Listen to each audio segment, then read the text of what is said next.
Hi, my name is Gabriella Cololo, and I'm going to be talking about the illegal annexation of the Kingdom of Hawaii, starting with some basic facts. There's actually 180 plus islands that make up the state, but today we really only recognize the 8 main ones.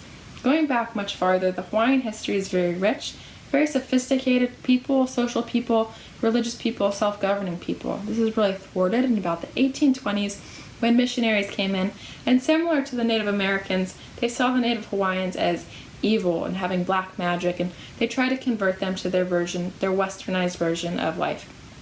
So they were sent to camps, Native Hawaiians, where they weren't allowed to speak their native language or dance hula, which was their only recorded version of history. They had a spoken language but no written language. They weren't allowed to dress like Native Hawaiians. They were forced into muumuus, which were the long dresses we know of today.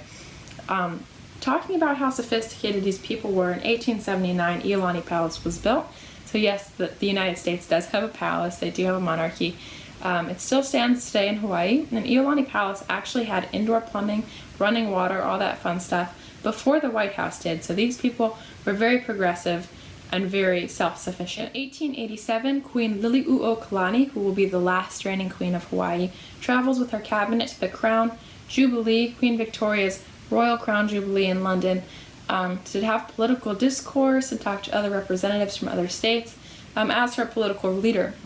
And it's here that she finds out from the Queen herself and from President Cleveland that a member of her cabinet, Kalakaua, was forced into signing, by the threat of death, the Bayonet Constitution and the Reciprocity Treaty.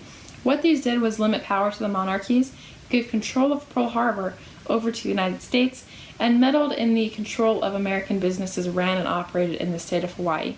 So Queen Liliuokalani was vastly opposed to these. She was very much so about kingdom's rights, and this lost her a lot of political favor amongst American business people who had settled there, started lives there, ran businesses there, as they were really looking for a more financially sound, pro-America, less so Kingdom of Hawaii. They wanted more American rights in the islands, and this started to stir some agitation about annexation.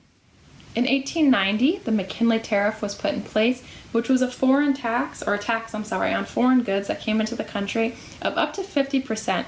And on this list of goods was actually sugar. And sugar was one of the main and most lucrative crops of Hawaii. It's a very, very good place for growing sugar. And these crops were very prestigious. So many people came there to start businesses, and then they could not compete with a 50% tariff.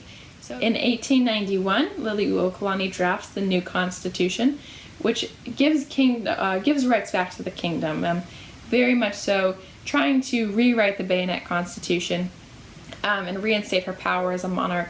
This was really the final nail in the coffin and formed what was called the Missionary Party, who ultimately advocated for abdication later in the course of history. In 1893, American, European, and other foreign business people, along with United States government officials and the United States Marines, led a coup against Liliuokalani, to which she surrendered, hoping to avoid bloodshed and hoping to appeal to President Cleveland to reinstate her.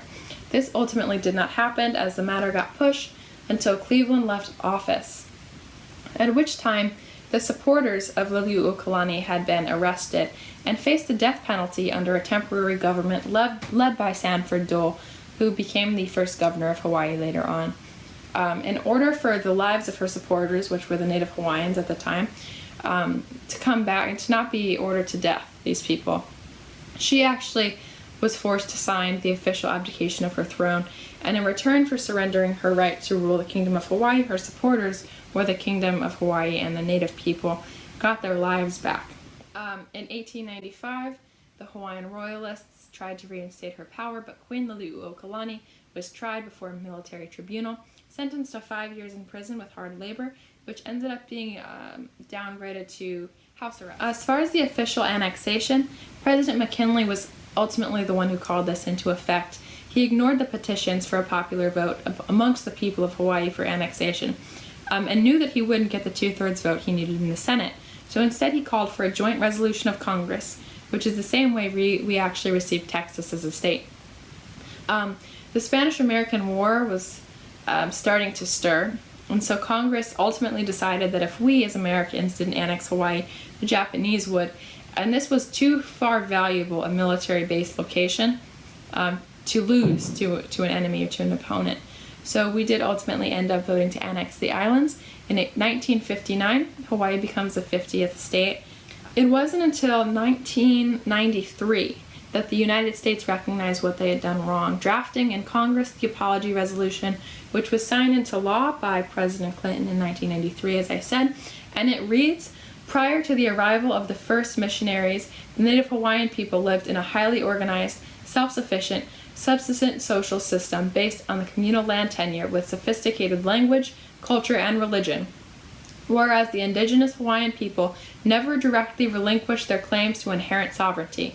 Whereas the long-range economic and social changes in Hawaii over the 19th and 20th centuries have been devastating to the population and to the health and well-being of Hawaiian people." The Apology Resolution brings up some good points, including the extreme poverty and therefore massive obesity diabetes rates amongst the Native Hawaiians today. So this anti-American sentiment is very, very strong in Hawaii and is taking hold in the Hawaiian sovereignty movement, in which these individuals are seeking for the illegal annexation of Hawaii to halt and for America to deoccupy Hawaii.